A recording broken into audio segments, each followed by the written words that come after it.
Download aplikasi Bekal Islam dan kunjungi web bekalislam.com.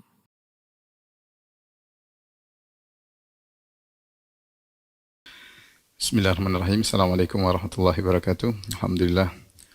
Alhamdulillahi ala ihsani wa syukru lahu ala taufiqihi wa amtinani wa asyhadu an la ilaha illallah wahdahu la syarika lahu ta'ziman li sya'nihi wa asyhadu anna Muhammadan abduhu wa rasuluhu da'ila ridwani. Allahumma salli alaihi wa ala alihi wa ashabi wa ikhwani. Para pemirsa yang dirahmati oleh Allah dimanapun Anda berada, kita melanjutkan pembahasan kita tentang kisah Nabi Ibrahim alaihissalam. Pada pertemuan kemarin telah kita bahas di mana beliau dibakar oleh orang-orang di negerinya, dan akhirnya Allah memberikan mukjizat, dan akhirnya Nabi Ibrahim alaihissalam keluar dari api yang besar tersebut dengan selamat, di mana Allah berfirman, "Qulna ya naru kuni bardan wa salaman ala Ibrahim." Kami berkata, wahai api, jadilah kau dingin dan keselamatan bagi Ibrahim. Di antara kisah yang disebutkan oleh Allah dalam Al-Quran adalah kisah dialog antara Nabi Ibrahim dengan Raja Numrud. Ada yang mengatakan Namrud biddal, ada yang mengatakan Numrud bil dhammah Numrud, ada yang mengatakan Namrud bidzal pakai dzal. Intinya namanya Numrud atau Namrud atau Namrud. Inilah salah seorang raja yang tinggal di Babil, ya. Dan dia adalah salah seorang dari 4 orang yang pernah menguasai bumi ini. Para ulama mengatakan ada 4 orang yang pernah menguasai bumi, 2 muslim dan 2 kafir. Yang 2 muslim adalah Dzulqarnain dan Sulaiman alaihissalam. Adapun yang kafir ya adalah Namrud dan Bukhtanasar. Namrud dan Bukhtanasar sama-sama dari Babil, dan Bukhtanasar nanti datang belakangan setelah Numrud di zaman-zaman Bani Israel, Bukhtanasar. Adapun raja yang pertama dari mereka semua, inilah Raja Numrud yang pertama kali menguasai areal terbesar di alam semesta ini, di bumi, inilah Raja Numrud. Kapan Ibrahim alaihissalam bertemu dengan Raja Namrud? Maka tidak ada dalil yang tegas dan jelas, tetapi sebagian salaf mengatakan bahwasanya Ibrahim bertemu dengan Namrud yaitu selepas dia bebas atau selamat dari pembakaran tersebut. Ini ada khilaf di kalangan para ulama. Intinya bertemulah Ibrahim dengan Namrud. Dan Raja Namrud disebutkan dia berkuasa di atas muka bumi selama 400 tahun. Selama 400 tahun, itu umurnya panjang, ya. Allah sebutkan kisah pertemuan Raja Namrud dengan Ibrahim alaihissalam dalam surat Al-Baqarah ayat 258. Kata Allah Subhanahu wa taala, "Alam tara ilal ladzi hajja Ibrahim fi rabbih an atahu Allahul mulk." Tidakkah engkau merenungkan? Tara di sini adalah ru'ya qalbiyah, yaitu Allah mengatakan, tidakkah engkau memikirkan, tidakkah engkau merenungkan tentang seorang yang mendebat Ibrahim. Jadi ilal ladzi hajja Ibrahim, dia yang mendebat Ibrahim alaihissalam. Fi rabbih, tentang Allah Subhanahu wa taala, tentang Tuhannya Ibrahim. An atahu Allahul mulk, setelah Allah memberikan kepada dia kerajaan. Ya, jadi subhanallah, orang ini tidaklah menjadi sombong Numrud kecuali setelah diberi kerajaan. Setelah diberi kerajaan, oleh karenanya nikmat anugerah yang Allah berikan terkadang menjadikan seorang lupa diri, terkadang menjadikan seorang sombong dan angkuh sampai berlebihan mengaku dirinya sebagai Tuhan, seperti Numrud, seperti Firaun mengaku dirinya sebagai Tuhan. Kenapa? Gara-gara diberikan kerajaan oleh Allah Subhanahu wa taala. Ya, oleh karenanya sebenarnya mengatakan sebaliknya, terkadang seorang diberikan sakit, terkadang seorang diberikan kesusahan agar dia kembali kepada Allah Subhanahu wa taala, agar dia sadar tentang kelemahan dirinya, agar dia tidak angkuh dan tidak sombong. Lihatlah nikmat yang Allah berikan kepada Numrud ini, harusnya dia gunakan untuk bersyukur kepada Allah, malah menjadikan dia sombong dan angkuh sampai pada puncak derajat sombong, yaitu mengaku dirinya sebagai Tuhan. Ya, Allah mengatakan atahul mulk, Allah berikan dia kerajaan. Idz qala Ibrahimu Rabbi alladhi yuhyi wa yumit. Dia bertanya kepada Ibrahim, siapa Tuhanmu? Dia mendebat Ibrahim. Jadi dia yang mulai debat. Dia yang mendebat Ibrahim. Siapa Tuhanmu Ibrahim? Ya. Ibrahim berkata, Rabbi alladhi yuhyi wa yumit. Tuhanku adalah menghidupkan, yang menghidupkan dan mematikan. Qala ana uhyi wa umit. Kata Raja Namrud, saya juga menghidupkan dan mematikan. Maksudnya bagaimana? Para ulama menyebutkan dalam buku tafsir, Namrud, ya, jadi perdebatan ini di hadapan pembesar-pembesarnya atau di hadapan rakyatnya, Maka Namrud berkata, kalau Tuhan mau menghidupkan dan mematikan, saya juga bisa. Nah ini saya datangkan dua orang, dua-duanya telah saya vonis akan dihukum mati. Yang satunya tetap saya hukum mati, berarti saya matikan dia. Yang satunya saya maafkan, saya bebaskan, berarti saya menghidupkan dia. Ya, ini kata Namrud. Padahal maksud Ibrahim adalah yang mati sudah mati dihidupkan kembali. Itu maksudnya. Atau yang hidup kemudian mati langsung seketika. Tapi Namrud, ya, karena dia tahu dia tidak bisa melakukan itu, maka dia mengakali Ibrahim alaihissalam atau mengakali rakyatnya, ya, atau mengakali pembesar-pembesarnya. Dia mengatakan, lihat, saya juga bisa menghidupkan matikan. Kalau itu syarat Tuhan, saya juga bisa menghidupkan matikan. Maka dia datangkan dua orang yang sudah dia hukum mati. Yang satu dia biarkan, dia bebaskan, maka dia hidupkan. Yang satu dia tetap matikan, berarti dia matikan. Ini Raja Bahlul, ya. Ya, bagaimana dia mengaku dirinya sebagai Tuhan? Bukan itu maksud Nabi Ibrahim alaihissalam. Bisa jadi Namrud sengaja melakukan demikian untuk menipu rakyatnya, ya, sebagaimana Firaun mengaku sebagai Tuhan, ya. Kata Allah, fastakhaffa qaumahu fa'ata'uh. Yaitu Firaun menipu rakyatnya sehingga mereka pun taat kepada Firaun. Percaya kalau Firaun mengatakan dirinya Tuhan, mereka percaya. Sama Namrud. Namrud merasa dirinya Tuhan. Kenapa? Umurnya panjang 400 tahun, berkuasa. Kalau gitu saya Tuhan. Apa yang dia kehendaki terjadi, yang ingin dia lakukan, dia bisa kerjakan. Dia ingin bunuh, dia ingin membiarkan orang hidup, terserah dia.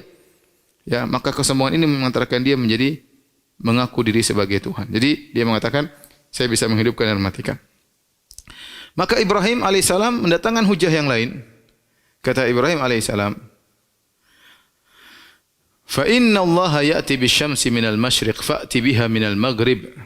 Kalau begitu, terbitkanlah matahari dari timur, dari barat, ya, karena Rabbku menerbitkan matahari dari timur. Sekarang kau fa'ti biha minal maghrib. Kalau gitu kau Tuhan, terbitkanlah matahari dari barat. Fabuhital ladzi kafar wallahu la yahdil qaumadz zalimin. Maka terdiamlah Namrud, tidak bisa mendebat Ibrahim alaihissalam dalam hal ini. Taib. Para pemirsa yang dirahmati Allah Subhanahu wa taala, para ulama khilaf tentang sisi pendalilan Ibrahim alaihissalam. Sebagian besar ulama berpendapat Ibrahim alaihissalam waktu menjelaskan tentang Tuhannya, Ibrahim alaihissalam berdalil dengan, saya boleh jelaskan di sini, ya, sekedar penjelasan saja, ya. Jadi dalil Nabi Ibrahim,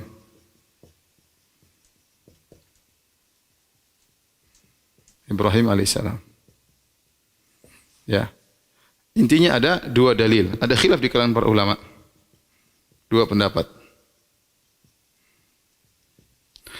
Pendapat pertama, pendapat kedua. Pendapat jumhur, mayoritas ulama, ini Ibnu Katsir dan yang lainnya, bahwasanya dalil pertama, dalil menghidupkan dan mematikan. Dalil Tuhan menghidupkan dan mematikan.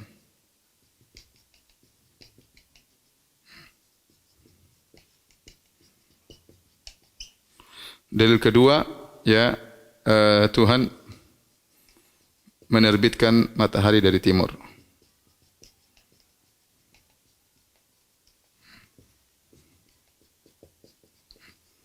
Nah, menurut jumhur ulama, tatkala Ibrahim alaihissalam menyampaikan dalil pertama, Namrud jawab. Di sini Namrud jawab. Namrud menjawab. Tapi jawabannya, bahasa kita jawabannya tidak nyambung. Maksud Ibrahim itu yang sudah mati kau hidupkan, dia mengatakan, ini sudah saya vonis mati, saya maafkan. Berarti saya menghidupkan. Maka jawabannya tidak nyambung. Ya, dan dia hilah, yaitu berbuat hilah, ya. Maka karena pendalilan ini masih kurang jelas, maka Ibrahim berpindah ke dalil berikutnya yang lebih jelas. Yang lebih jelas, ya. Karena berhadapan dengan seorang yang kurang paham. Namrud kurang paham, maka Ibrahim karena dalil pertama tidak bisa menjatuhkan Namrud, karena Namrud tidak paham dan susah menjelaskan Namrud. Ya, dia bodoh tapi dia merasa pintar, maka Ibrahim akhirnya pindah kepada dalil yang lebih jelas yang tidak mungkin diakali lagi oleh Namrud. Ini pendapat jumhur. Pendapat yang kedua, ya, dalil pertama adalah muqaddimah.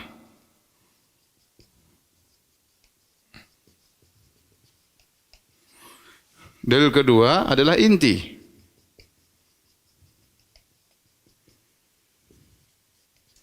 Jadi ini pendapat Ibnu Qayyim rahimahullahu taala. Ini pendapat Ibnu Qayyim dalam kitabnya Miftah Daris Sa'adah. Beliau berkata rahimahullahu taala, waktu Ibrahim menyebutkan tentang dalil pertama menghidupkan dan mematikan, Ibrahim tahu bahwasanya Namrud akan menjawab dengan jawaban tersebut karena dia sudah tahu tentang biografi atau dengar-dengar tentang Namrud, ya. Maka waktu Ibrahim menyebutkan dalil pertama, kemudian Namrud menjawab, maka di antara kecerdasan Nabi Ibrahim, kalau begitu, maksudnya bagaimana? Kalau kau mengaku kau bisa ngatur manusia, ya, dengan menghidupkan dan mematikan sebagaimana Tuhanku, kalau begitu seharusnya kau juga bisa mengatur benda-benda langit sebagaimana Tuhanku. Jadi dalil kedua ini dibangun di atas dalil pertama. Bukan berpindah dari dalil yang kurang jelas kepada dalil yang jelas. Pendapat jumhur, perhatikan sini bedanya. Ibrahim mengatakan berpindah dari dalil yang kurang jelas di sisi Namrud kepada dalil yang lebih jelas, kepada dalil yang jelas. Namun ini dikritik oleh Ibnu Qayyim rahimahullah, kata Ibnu Qayyim tidak. Ibrahim berdalil dengan dalil pertama juga dalil sebagai mukaddimah, sebagai landasan tatkala Namrud berkata, "Saya bisa mengatur yang manusia dengan menghidupkan dan matikan sebagaimana Tuhanmu, berarti saya juga Tuhan. Kalau begitu kelazimannya, konsekuensinya, kau harusnya bisa juga mendatangkan matahari dari barat sebagaimana Tuhanku mendatangkan matahari dari timur." Jadi dalil kedua merupakan landasan dari dalil pertama. Yang mudah-mudahan para pemirsa bisa paham. Tapi inilah khilaf ulama tentang masalah ini, ya. Timbul pertanyaan, kenapa Namrud tidak berkata, "Wahai Ibrahim, kalau gitu suruh Tuhanmu datangkan matahari dari barat"? Kenapa Namrud tidak mengatakan demikian? Balik bertanya kepada Ibrahim, "Wahai Ibrahim, saya tidak mampu mendatangkan matahari dari barat. Kalau gitu suruh Tuhanmu datangkan matahari dari barat." Kata Ibnu Qayyim rahimahullah, Namrud tidak berani mengucapkan demikian karena dia khawatir tiba-tiba benar-benar Tuhannya Ibrahim mendatangkan matahari dari barat, maka dia akan habis di hadapan rakyatnya. Karena dia baru saja melihat keajaiban bagaimana Ibrahim bisa tidak terbakar dari api yang begitu besar, diselamatkan oleh Tuhannya, maka bisa jadi Tuhannya juga menerbitkan matahari dari barat. Oleh karenanya dia terdiam dan tidak menantang Ibrahim alaihissalam. Intinya para pemirsa yang dirahmati oleh Subhanahu wa taala, akhirnya Namrud ini mengusir Ibrahim alaihissalam.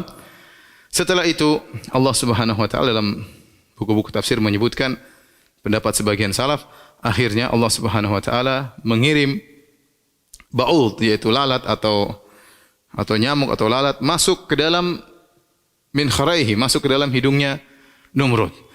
Kemudian masuk ke dalam, bikin menyiksa Namrud. Akhirnya kepalanya sakit luar biasa.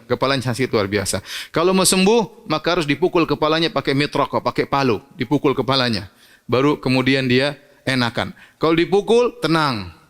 Nanti sakit lagi, obatnya apa? Tidak ada obat lain kecuali dipukul kepalanya. Orang yang paling baik mukul dengan dua tangannya. Pukul kepalanya, dang, itu yang paling baik. Pukul dengan sekuatnya supaya dia tenang. Ya. Yang lain jengkel, enggak sembuh-sembuh pakai martil, dan itu ada khilaf di kalangan para salaf. Ada yang mengatakan dia demikian selama 40 tahun baru kemudian mati. Ada yang mengatakan dia demikian selama 400 tahun baru kemudian dia mati. Sebagaimana dia menguasai bumi 400 tahun, demikian juga Allah sisa dia selama 400 tahun. Allah alam bisawab. Intinya dia yang begitu sombong dan angkuh Namrud akhirnya dibunuh oleh Allah hanya dengan seekor hewan yang sangat kecil dan hina, yaitu masuk ke dalam hidungnya, dan dia tersiksa begitu lama. Itulah akhir daripada Namrud. Taib. Ketika Nabi Ibrahim alaihissalam diusir dari Babil oleh Namrud atau oleh Namrud, maka Ibrahim alaihissalam pun pergi dan dengan berkata, "Inni muhajirun ila Rabbi, innahu huwal azizul hakim." Sungguhnya aku akan berhijrah menuju Rabbku. Innahu huwal azizul hakim. Sungguhnya Dialah Maha Perkasa dan Maha Bijaksana. Ibrahim pun pergi berhijrah, meninggalkan tempat yang dia sudah berdakwah dengan begitu tegas, dengan begitu sabar. Akhirnya dia pun diusir, maka dia pun pergi meninggalkan ayahnya yang kafir di situ dan meninggalkan negerinya yang sangat dia cintai. Ya, kemudian dia pergi meninggalkan itu semua karena Allah Subhanahu wa taala. Ya, Allah Subhanahu wa taala berfirman ya tentang hal ini dalam surat Maryam, "Falamma i'tazalahum wa ma ya'buduna min dunillah wa habna lahu Ishaqa wa Yaqub wa kullan ja'alna nabiyya." Tatkala Ibrahim meninggalkan apa yang mereka sembah selain Allah, meninggalkan ya keluarganya, meninggalkan seluruhnya, pergi sendirian, ya meninggalkan semuanya karena Allah Subhanahu wa taala, maka Allah ganti dengan yang lebih baik. Allah berikan dia anak-anak, Yakub, Ishak, Yakub, Ismail, Bahkan Allah gantikan seluruh nabi yang datang setelah Ibrahim, semuanya adalah kembali kepada Ibrahim alaihissalam. Ya. Kemudian dari anak keturunannya sangat banyak. Muncullah namanya Arab. Ya. Dari keturunan Nabi Ismail alaihissalam, Quraisy dan yang sebagainya, Bani Israel. Semuanya ini adalah keturunan Ibrahim alaihissalam dan ini membenarkan kaedah sebagaimana sabda Nabi SAW, innaka lan tada'a syai'an lillah illa baddalakallahu bihi ma huwa khairun laka minhu. Ya, tidaklah kau meninggalkan sesuatu karena Allah kecuali Allah akan menggantikan lebih baik ya bagimu. Nah, Ibrahim meninggalkan ayahnya, meninggalkan kampung halaman, Allah ganti dengan yang lebih baik. Baik, Ibrahim akhirnya meninggalkan Babil sendirian. Disebutkan oleh para ahli tafsir, Ibrahim alaihissalam disebut oleh Suddi rahimahullah, tatkala Ibrahim sampai di pintu gerbang keluar dari kota Babil, dia ketemu dengan Lut. Lut ponakannya. Lut bin Haran bin Azar, ya. Azar ayahnya Ibrahim, Lut ponakannya. Maka Nabi Ibrahim mendakwahi Lut tatkala itu. Subhanallah, Nabi Lut beriman. Fa'amana lahu Lut. Maka Lut alaihissalam beriman kepada Ibrahim. Maka akhirnya pergilah Nabi Ibrahim bersama Lut keluar dari kota Babil, ya. Adapun Nabi Ibrahim menuju ke kota Haran, adapun Lut ya akhirnya diutus oleh Allah menuju kota Sodom di daerah Yordan untuk mendakwahi kaum Sodom yang melakukan homoseksual di kota tersebut. Maka pergilah Ibrahim menuju Haran. Sampai di Haran, ya Haran sudah kita pernah jelaskan, itu di perbatasan Suria, antara Suria dengan Turki, yaitu di penghujung Turki di bagian bawah dekat dengan Suria. Ya, dekat dengan Suria ya. Disitulah kemudian Ibrahim menikah dengan Sarah. Menikah dengan Sarah. Ada khilaf di kalangan para ulama, Sarah ini sebenarnya dari Babil atau dari Haran, dari Syam. Ya, sebagian ulama mengatakan bahwasanya Sarah ya adalah dari Babil dan dia adalah dari keluarga Ibrahim, entah sepupunya entah apanya ya. Namun pendapat wallahu alam bishawab yang lebih kuat ya bahwasanya Sarah dari negeri Syam. Sarah dari negeri Syam. Kemudian Ibrahim menikah dengan Sarah di Haran. Disebutkan Sarah juga tidak setuju dengan ya fitrahnya, dia tidak setuju dengan orang-orang di Haran yang menyembah benda-benda langit. Maka dia pun mencela agama nenek moyangnya. Akhirnya dia ketemu dengan Ibrahim dan dia akhirnya menikah dengan Nabi Ibrahim alaihissalam. Dan Sarah adalah wanita yang sangat cantik luar biasa. Bahkan kata Ibnu Katsir rahimahullah, disebutkan bahwasanya tidak ada wanita setelah Hawa yang cantik seperti Sarah hingga zaman Sarah. Jadi dari zaman Hawa cantik jelita ya, ibunda Hawa. Kemudian banyak wanita anak keturunannya tidak ada yang cantik seperti Sarah. Seperti Sarah, wanita yang sangat cantik jelita, dan kita orang-orang Syam adalah wanita-wanita yang cantik jelita. Taib, di sini Nabi Ibrahim alaihissalam di Haran bertemu dengan kaum musyrikin model yang lain. Sudah kita sebutkan kalau di Babil kaum musyrikin yang menyembah benda-benda bumi, patung-patung. Adapun di Haran mereka menyembah benda-benda langit, menyembah bintang, menyembah matahari, menyembah bulan.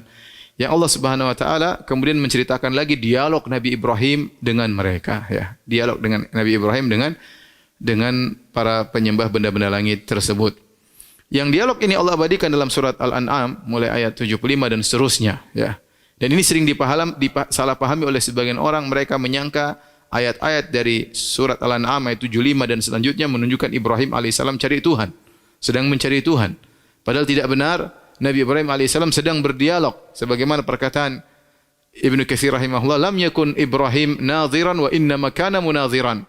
Ibrahim tidak sedang mencari Tuhan, tapi Ibrahim sedang berdebat dengan kaumnya. Saya bacakan ayatnya. Kata Allah Subhanahu wa taala, wa kadzalika nuri Ibrahim malakutas samawati wal ard wa liyakuna minal muqinin.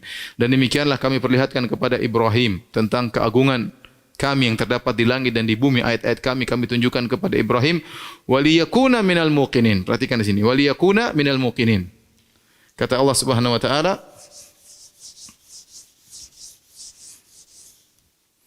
dalam surat Al-An'am, demikianlah wa kadzalika nuri Ibrahim malakutas samawati wal ardi wa liyakuna minal muqinin. Demikianlah kami nampakkan kepada Ibrahim tanda-tanda kebesaran kami di langit dan di bumi, wa liyakuna minal muqinin. Muqinin. Artinya agar Ibrahim menjadi termasuk orang-orang yang yakin. Termasuk orang-orang yang beriman. Jadi Ibrahim sebelum dialog dengan mereka, Ibrahim sudah beriman. Minal muqinin, sudah beriman. Baru kemudian Allah berkata, falamma janna alaihi al-lailu ra'a kaukaba. Falamma janna alaihi al-lailu ra'a kaukaba. Ra'a kaukaba qala hadha rabbi. Fa artinya maka kemudian. Fa artinya maka itu kemudian. Karena kemudian itu fa dalam bahasa Arab yufidu tertib, yaitu memberi faedah urutan.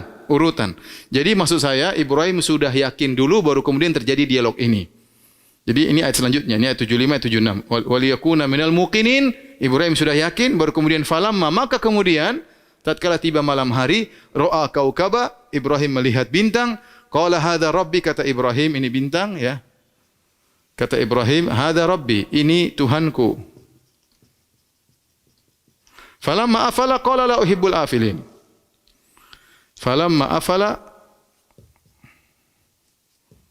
qala la uhibbul afilin. Tatkala bintang tersebut tenggelam, kata Ibrahim, aku tidak suka Tuhan yang tenggelam, yang sirna. Aku tidak suka Tuhan yang sirna. Ya. Falamma afala qala la uhibbul afilin. Baik. Kemudian lanjutkan, falamma ra'a al-qamara bazighan,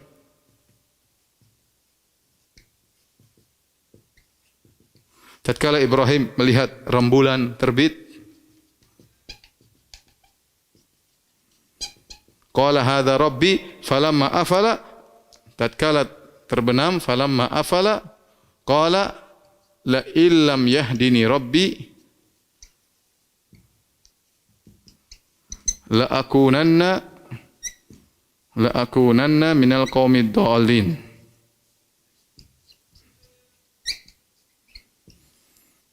Kata Ibrahim, tatkala rembulan terbenam, Ibrahim berkata, kalau Rabbku tidak memberi petunjuk kepadaku, tentu aku termasuk orang-orang yang sesat.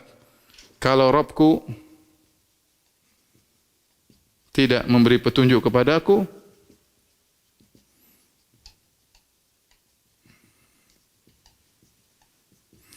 tentu aku termasuk orang-orang yang sesat. Tentu aku sesat. Tapi perhatikan lagi. Falamma ra'a syamsa bazighatan. Selalu pakai fa. Maka kemudian falamma ra'a syamsa bazighatan qala hadza akbar. Tatkala melihat matahari terbit, kata Ibrahim, hadza rabbi hadza akbar, ini Tuhanku, ini lebih besar. Falamma afalat qala ya qaumi inni bari'um mimma tusyrikun. Afalat qala ya qaumi inni bari'un mimma tusyrikun. Tatkala matahari terbenam,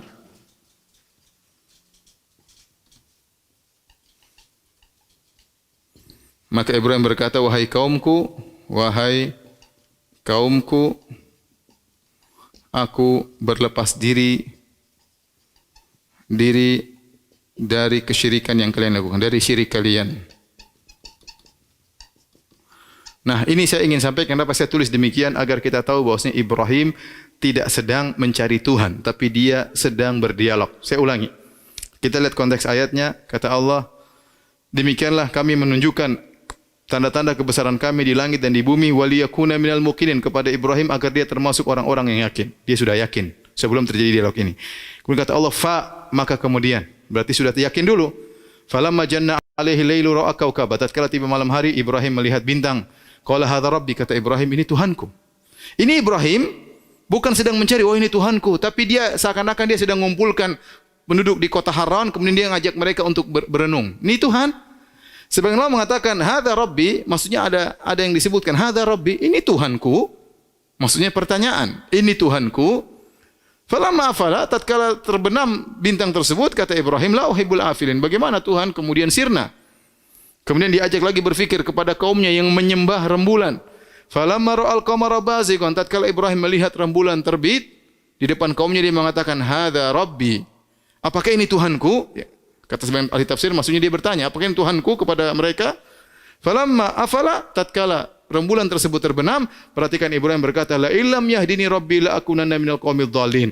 Kalau Tuhanku tidak beri petunjuk kepadaku, aku termasuk sesat. Jadi Ibrahim sudah mengatakan saya punya Tuhan. Sehingga saya tidak menyembah rembulan. Kemudian Ibrahim berkata lagi kepada orang-orang yang menyembah matahari. Karena mereka ada yang menyembah rembulan, menyembah bintang, menyembah matahari. Falamma ra'a syamsa bazighatan. Tatkala Ibrahim melihat matahari terbit, qala hadza rabbi hadza akbar. Ini Tuhanku, ini lebih besar daripada bintang, daripada rembulan. Falamma afalat, tatkala matahari terbenam, qala ya qaumi inni bari'um mimma tusyrikun. Ya kaumku, aku berlepas diri daripada kesyirikan kalian. Inni wajjahtu wajhi alladzi fatara samawati wal arda hanifa. Ya. Sungguhnya aku menundukkan wajahku kepada Allah Subhanahu wa taala yang telah menciptakan langit dan bumi. Jadi ini semua dalil bahwasanya Ibrahim alaihissalam tidak sedang mencari Tuhan, tapi dia sedang berdiskusi dengan kaumnya, ya. Sampai Ibrahim mengatakan, "Wa ma ana minal musyrikin," dan aku bukan termasuk orang-orang musyrik. Setelah itu Allah berfirman, "Wa hajjahu qaumuhu." Wa hajjahu qaumuhu. Dan Ibrahim didebat oleh kaumnya. Ini artinya apa? Ibrahim didebat oleh kaumnya. Didebat oleh kaumnya. Jadi memang ini sedang dialog, bukan sedang mencari Tuhan, ya. Kenapa saya kemudian di akhir ayat kata Allah, "Wa tilka hujjatuna atainaha Ibrahim ala qaumi." Saya lanjutkan, "Wa hajahu qaumuhu." Qala atuhajjuni fillahi wa qad hadan. Kata Ibrahim, apa kalian mendebat aku tentang Allah sementara Allah telah memberi petunjuk kepadaku? Ya. Wa qad hadan wa la akhafu ma tusyrikuna bihi illa ayyasha Allahu rabbi syai'a. Wasi'a rabbi kulla syai'in ilma. Ya. Ala Allahi tawakkalna. Kemudian kata Ibrahim alaihissalam, wa kaifa akhafu ma asyraktum bihi wa la takhafuna annakum asyraktum billahi. Ya, malam yunazzil bihi alaikum sultana. Jadi rupanya waktu Ibrahim sedang berdialog, mereka nakut-nakuti Ibrahim. Wahai Ibrahim, hati-hati. Kalau kau berbuat syirik, kalau kau mengingkari kesyirikan kami, kau akan begini. Kata Ibrahim, wa kaifa akhafu ma asyraktum bihi. Bagaimana aku khawatir, takut dengan kesyirikan yang kalian lakukan. Wala takhafuna annakum asyraktum billahi ma lam yunazzil bihi alaikum sultan. Sementara kalian tidak takut berbuat syirik kepada Allah Subhanahu wa taala. Kalian nakut-nakuti aku dengan sembahan-sembahan kalian. Sementara kalian tidak takut berbuat syirik kepada Allah Subhanahu wa taala. Setelah itu Allah berfirman, ya, selanjutnya wa tilka hujjatuna atainaha Ibrahim ala qaumi. Kata Allah, wa tilka hujjatuna atainaha Ibrahim ala qaumi. Kata Allah, demikianlah, itulah hujjah kami. Ya, hujjatuna, inilah dalil kami, argumentasi kami yang kami berikan kepada Ibrahim untuk mengalahkan dialog bersama kaumnya.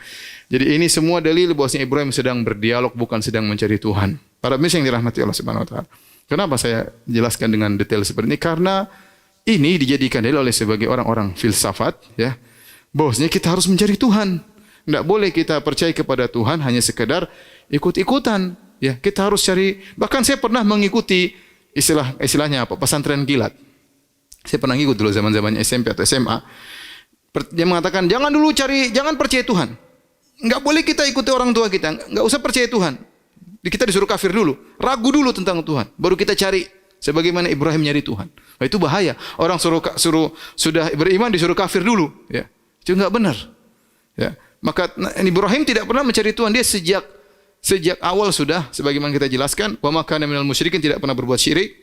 Kemudian dia sudah dapat hidayah sejak masih kecil oleh Allah Subhanahu wa taala, tidak pernah mencari Tuhan. Maka jangan kita mendengar perkataan orang-orang ahli filsafat yang mengatakan kalau percaya sama Tuhan harus kufur dulu sebagaimana Ibrahim kemudian kita mencari Tuhan. Itu perkataan yang berbahaya, yang tidak benar. Demikian juga kisah ini dijadikan dalil oleh orang Asy'ariyah mengatakan awal wajib alal mukallaf, yang pertama wajib bagi seorang yang mau masuk Islam harus nazar. Nazar itu merenungkan tentang Tuhan. Ya, kalau kita tidak yang benar, pertama kali orang masuk Islam langsung mengucapkan asyhadu alla ilaha illallah wa asyhadu anna muhammadar rasulullah. Sudah cukup. Jadi ini Ibrahim tidak sedang mencari Tuhan, tidak sebagaimana yang kita pelajari waktu kita masih kecil dahulu. Baik. Intinya akhirnya kaumnya kalah debat, ya. Karena mereka tahu Tuhan mereka. Kalau Tuhan kenapa hanya muncul di malam hari, ya. Kalau Tuhan kenapa hanya bisa memberi penerangan di siang hari, matahari? Ya Tuhan harus senantiasa siap setiap saat. Ya, la ta'khudhuhu sinatu wala naum. Tuhan tidak pernah capek, tidak pernah tidur, tidak pernah letih, senantiasa mengawasi, itu namanya Tuhan. Itu namanya Tuhan. Adapun Tuhan hanya muncul di malam hari, Tuhan hanya muncul di siang hari, kata Ibrahim itu bukan Tuhan. Tuhan harus senantiasa menguasai makhluknya. Taib, kisah berikutnya yang disebut oleh Nabi sallallahu alaihi wasallam adalah tentang pertemuan Sarah dengan seorang raja yang zalim di Mesir. Ya. Suatu hari Ibrahim alaihissalam bersama Sarah berjalan menuju ke Mesir. Kita tahu dari Harran menuju Mesir jauh banget ya, jauh sekali ya. Jadi kalau kita gambarkan ya dari Irak, dari Babil menuju ke Harran mungkin sekitar 1000 kilo. Kemudian dari Harran menuju Mesir jauh banget juga ribuan kilo juga ya. Jadi jauh. Disebutkan bahwasanya tatkala itu sedang musim paceklik atau kekurangan makanan, maka Ibrahim dan Sarah ingin mencari bantuan ke daerah Mesir yang subur. Maka berangkatlah Ibrahim dengan Sarah menuju Mesir. Tetapi ternyata di Mesir ada seorang raja yang mata keranjang, yang dia selalu mencari-cari wanita yang cantik jelita, dan dia punya intel-intel khusus untuk mencari wanita-wanita yang cantik jelita. Dan ini adalah kondisi yang berbahaya bagi Sarah, karena saya sudah katakan tadi Sarah dikatakan oleh Ibnu Katsir adalah seorang wanita yang sangat cantik jelita. Tidak ada yang secantik Sarah sejak Hawa sampai di zaman Sarah. Ya, radhiyallahu taala anha. Kata Nabi SAW mengisahkan tentang hal ini. Hajara Ibrahim alaihissalam bi Sarah. Ibrahim berhijrah bersama Sarah. Fadakhala biha qaryatan fiha malikun minal muluk. Kemudian masuk dari suatu negeri, yaitu disebut negeri Mesir. Situ ada seorang raja dari kalangan para raja. Au jabbarun minal jababirah. Atau seorang yang zalim. Jabbar maksudnya raja yang zalim. Fakhila, maka dikatakan kepada sang raja, dakhala Ibrahimu bimra'atin hiya min ahsanin nisa. Telah masuk ke dalam negerimu wahai raja Ibrahim bersama seorang wanita paling cantik. Wa fi riwayah, dalam riwayat yang lain Nabi berkata, anak buah raja, para intel berkata kepada raja, laqad qadima ardaka imra'atun la yanbaghi laha an takuna illa laka. Telah masuk dalam negerimu wahai sang raja seorang wanita yang tidak pantas bagi siapapun kecuali hanya untuk engkau. Saking cantiknya Sarah. Tidak pantas bagi yang lainnya kecuali hanya untuk engkau. Fa arsala ilaihi an ya Ibrahim man hadhihi allati ma'ak. Maka dia pun mengutus anak buahnya untuk bertanya kepada Ibrahim, wahai Ibrahim, siapa ini wanita yang bersamamu? Ibrahim berkata, ukhti, ini adalah saudariku. Thumma raja ilaiha, kemudian Ibrahim berkata kepada Sarah, faqala, wahai Sarah, Ibrahim berkata, la tukadzibi hadithi, jangan kau dustakan perkataan aku. Fa inni akhbartuhum annaki ukhti, karena aku kabarkan kepada mereka engkau adalah saudariku, padahal istrinya. Tapi Ibrahim ya disebutkan karena khawatir terjadi berbahaya, karena raja ini akan membunuh dia misalnya, maka selama ada jalan keluar dengan tauriyah, ya, maka Ibrahim berkata, ya, ini adalah saudariku. Ini adalah saudariku. Kemudian Ibrahim menjelaskan dalilnya. Wallahi in 'alal ardi mu'minun ghairi wa ghairuki. Wahai Sarah, demi Allah tidak ada di atas muka bumi ini yang beriman kecuali aku dengan engkau. Artinya di Mesir tersebut yang beriman cuma dia dengan Sarah. Penduduk Mesir semuanya kafir. Ada yang beriman lain, itu Lut di kota Sodom. Tapi yang sekarang sedang berada di negeri Mesir yang beriman cuma Ibrahim dan Sarah. Seakan-akan Ibrahim mengatakan hadhi ukhti, ini saudariku, artinya saudari sesama muslim. Saudari sama muslim. Ini saya katakan inilah dusta Ibrahim yang ketiga. Dusta yang pertama sudah kita sebutkan waktu dia diajak pergi untuk hari raya, dia berkata inni saqim, aku sakit. Dusta kedua Ibrahim alaihissalam ketika dia memecahkan patung-patung, dia berkata bal fa'alahu kabiruhum hadza, yang menghancurkan adalah patung yang besar. Dan dusta yang ketiga adalah dia mengatakan Sarah adalah saudarinya, bukan istrinya. Dia tidak mengatakan istriku, tapi dia mengatakan ini adalah saudariku. Ya, maka inilah dusta Ibrahim yang ketiga. Fa arsala biha ilaihi, maka kemudian akhirnya Sarah diambil oleh sang raja. Fa qama Ibrahim alaihissalam ila salat, maka Ibrahim pun salat. Ibrahim salat. Itulah ya para wali-wali Allah, orang-orang saleh ada masalah mereka langsung salat. Faqama ilaiha, maka akhirnya raja pun segera bangkit menuju kepada Sarah. Ya. Dalam riwayat yang lain, falamma dakhalat alaihi lam yatamalak an basata yadahu ilaiha. Tatkala Sarah diajak ke kamarnya sang raja tidak kuasa melihat cantiknya Sarah. Ini cantik banget Sarah ini. Maka dia pun segera menjulurkan tangannya ingin memeluk Sarah. Ya. disebutkan sebelum raja ketemu Sarah, faqamat tawaddau wa tusalli, maka Sarah pun berwudu dan salat. Hadis riwayat Bukhari, ya, Bukhari dan Muslim. Maka Sarah pun berwudu dan kemudian pun salat. Sama, Ibrahim salat, istrinya salat. Subhanallah. Faqalat, kemudian dalam doanya dia berkata, Allahumma in kuntu amantu bika wa bi rasulik. Ya Allah, aku beriman kepada Engkau dan beriman kepada Rasulmu yaitu Ibrahim. Wa ahsantu farji, dan aku menjaga kemaluanku, illa ala zauji, kecuali hanya kepada suamiku. Fala tusallit alayyal kafir, jangan sampai orang kafir ini menguasaiku. Faghutta hatta raqida bi rajlihi, ya. Wa fi riwayah faqubidat yaduhu qabdatan syadidatan, maka tiba-tiba sang raja itu datang ingin memeluk Sarah, tiba-tiba tangannya terbelenggu, tidak bisa bergerak sama sekali. Bahkan dalam riwayat disebutkan faghutta hatta raqada rijlaihi, sampai kemudian dia seakan-akan tercekik, seperti suara keluar orang yang sedang ngorok, gitu, seperti itu, saking tercekik. Sampai dia terangkat kakinya, dia injak-injakan kakinya di tanah. Hatta yarqudha bi rijlaihi, itu dia tendang-tendangkan kakinya di tanah. Seakan-akan ada tali yang mencekik lehernya. Dia sudah ingin pegang Sarah, enggak bisa. Kemudian dia berkata, "Ud'illah an yutliqa yadayya wa la adurruk." Wahai Sarah, berdoalah kepada Allah, kepada Tuhanmu, agar melepaskan belenggu ini, aku tidak akan mengganggumu. Ya. Sarah berkata, Allahumma in yamut yuqal hiya qatalathu. Allah, maka Sarah berdoa, ya Allah, kalau dia mati, ya Allah, nanti orang-orang nuduh saya bunuh dia.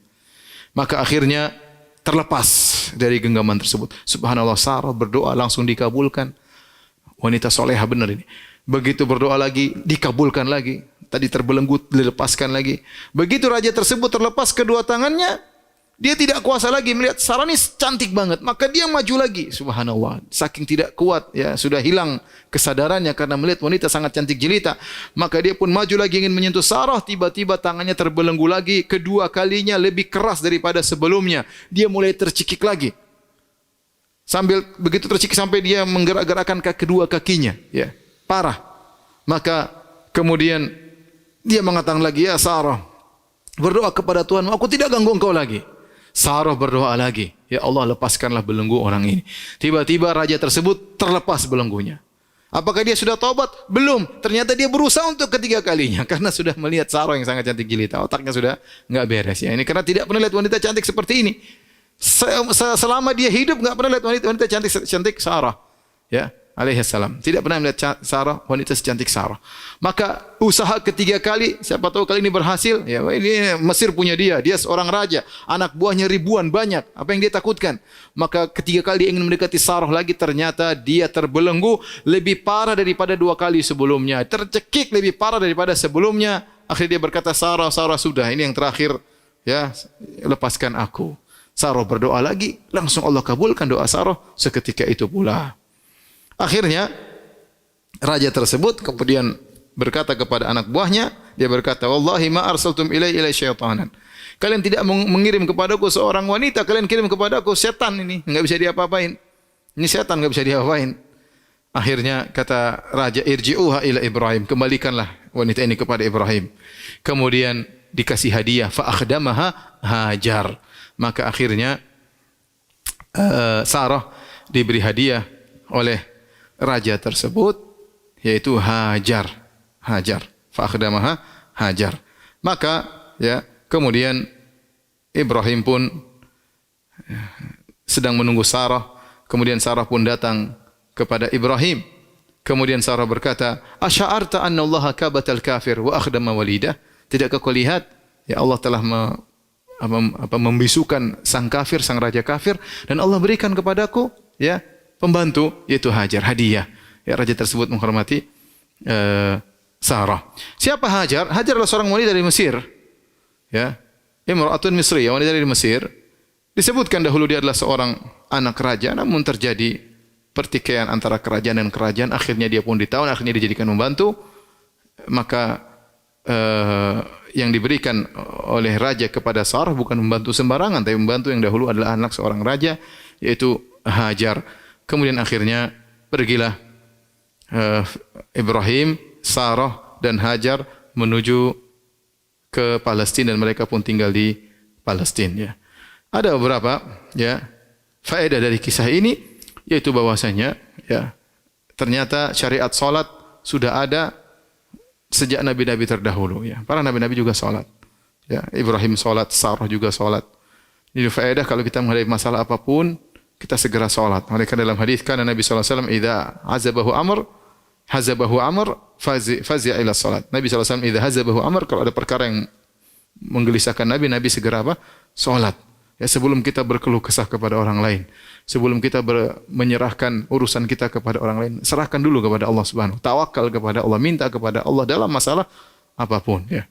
Demikian juga banyak contohnya para anbiya, orang-orang saleh dahulu, mereka ada masalah, mereka langsung salat berdoa kepada Allah Subhanahu wa taala. Bahkan dalam hadis ini disebutkan bahwasanya Sarah berwudu. Sehingga Ibnu Hajar rahimahullah Fathul Bari mengatakan syariat wudu juga bukan syariat khususnya orang Islam.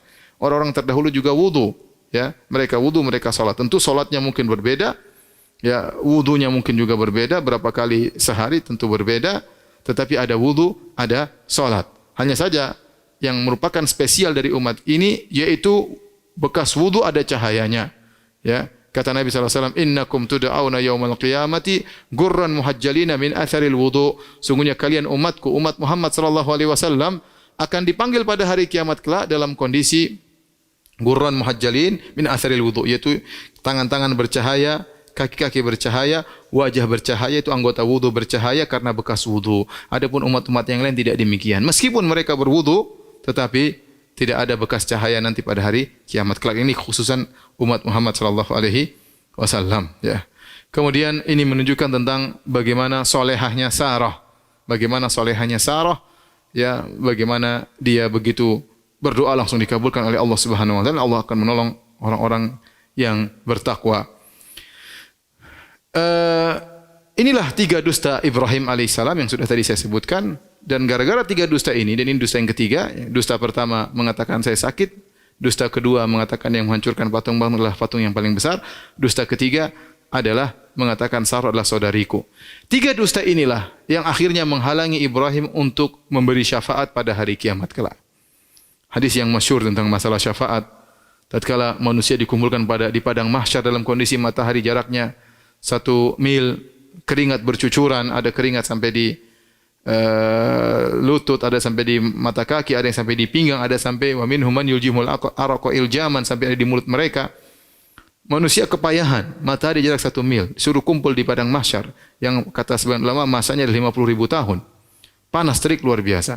Maka mereka pun mendatangi para orang-orang soleh. Yang pertama mereka datang Nabi Adam alaihissalam. Nabi Adam menyebutkan dosanya. Saya pernah mendekati pohon yang dilarang oleh Allah Subhanahu wa taala. Ya. Bagaimana saya memberi syafaat? Nafsi, nafsi, nafsi. Jiwaku juga butuh syafaat. Jiwaku juga butuh syafaat. Idhabu ila ghairihi, idhabu ila Nuh. Pergilah kepada nabi yang lain, pergilah kepada Nabi Nuh.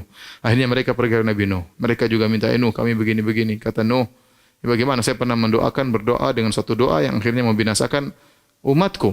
Pergilah kepada nabi yang lain. Pergilah kepada Ibrahim. Akhirnya manusia pergi kepada Ibrahim. Dan mereka memuji Ibrahim. Kata mereka, ya Ibrahim, anta nabiyullah. Engkau adalah utusan Allah. Wa khaliluhu min ahlil ard. Engkau adalah kekasih Allah, subhanallah. Inilah keistimewaan Nabi Ibrahim sama Nabi Muhammad SAW. Sama-sama Khalilur Rahman. Engkau adalah kekasih Allah. Ishfa' lana ila rabbik. Berilah syafaat bagi kami menuju Tuhanmu. Ala taro ila man nahnu fi. Tidak kau lihat bagaimana kondisi kami yang payah di bawah terik matahari. Maka apa jawaban Ibrahim alaihissalam? Meskipun dia Khalilur Rahman, kekasih Allah, dia berkata, inna rabbi qad ghadibal yawma ghadaban lam yaghdab qablahu mithlahu wa lan yaghdab ba'dahu mithlahu. Sungguhnya Rabbku sedang murka pada hari ini, dan Rabbku tidak pernah murka seperti ini sebelumnya dan tidak akan murka seperti ini setelahnya. Kemudian dia tidak bisa ke syafaat, kata dia, wa inni qad kuntu kadzabtu salasa kadzabat. Sungguhnya aku pernah berdusta salasa kadzibat. Aku pernah berdusta dengan 3 dusta. Subhanallah. Ini dusta kalau kita perhatikan 3 dosa ini. Semuanya karena Allah Subhanahu wa taala. Dusta pertama ini saking aku sakit supaya tidak ikut perayaan kesyirikan. Dusta kedua ini patung yang besar yang menghancurkan patung kecil ini karena dakwah. Nabi Ibrahim berdakwah agar mereka berfikir. Tapi ini salah. Yang ketiga, Sarah adalah saudariku, kalau tidak Ibrahim dibunuh. Ya. Ini semua dusta, bukan dusta murni tapi tauriah. Dusta tauriah, yaitu ucapan yang benar namun disalahpahami oleh orang-orang yang mendengar. Tapi itu diingat terus oleh Ibrahim alaihissalam. Yang buat dia menghalangi beliau untuk meminta untuk memberikan syafaat kepada manusia di hari kiamat kelak. Nabi Ibrahim berkata, lam akdzib illa thalatha kadzibat. Aku tidak pernah berdusta kecuali 3 kali dusta. Ya akhi, subhanallah, kita dusta hal yang biasa, sekian dusta. Tidak tahu hari kiamat kita akan mengingat maksiat kita terlalu banyak ya. Adam alaihissalam mengingat tentang dosanya, itu pun dia sudah bertobat, telah diampuni oleh Allah, itu pun dia masih ingat pada hari kiamat. Kalau Ibrahim melakukan dusta itu padahal karena Allah pun dia ingat pada hari kiamat dan menghalangi dia untuk memberi syafaat. Taib, ini akhir kisah dari Nabi Ibrahim alaihissalam. Masih ada kisah berkaitan Ibrahim alaihissalam, tapi akan kita sampaikan pada kisah Nabi Ismail alaihissalam dan juga kita sampaikan pada kisah Nabi Lut alaihissalam. Demikian saja para mirsa yang dirahmati Allah Subhanahu wa taala. Besok kita lanjutkan kajian kita insyaallah taala tentang kisah Nabi Ismail alaihissalam, dan jangan lupa besok ada 3 kajian ba'da zuhur tentang kisah 9 istri Nabi sallallahu alaihi wasallam, kemudian ba'da asar bahasa Arab perdana, kemudian ba'da maghrib tentang lanjutan kisah Nabi Ismail alaihissalam. Subhanakallah bihamdik asyhadu an la ilaha illa anta astaghfiruka wa atubu ilaik. Assalamualaikum warahmatullahi wabarakatuh.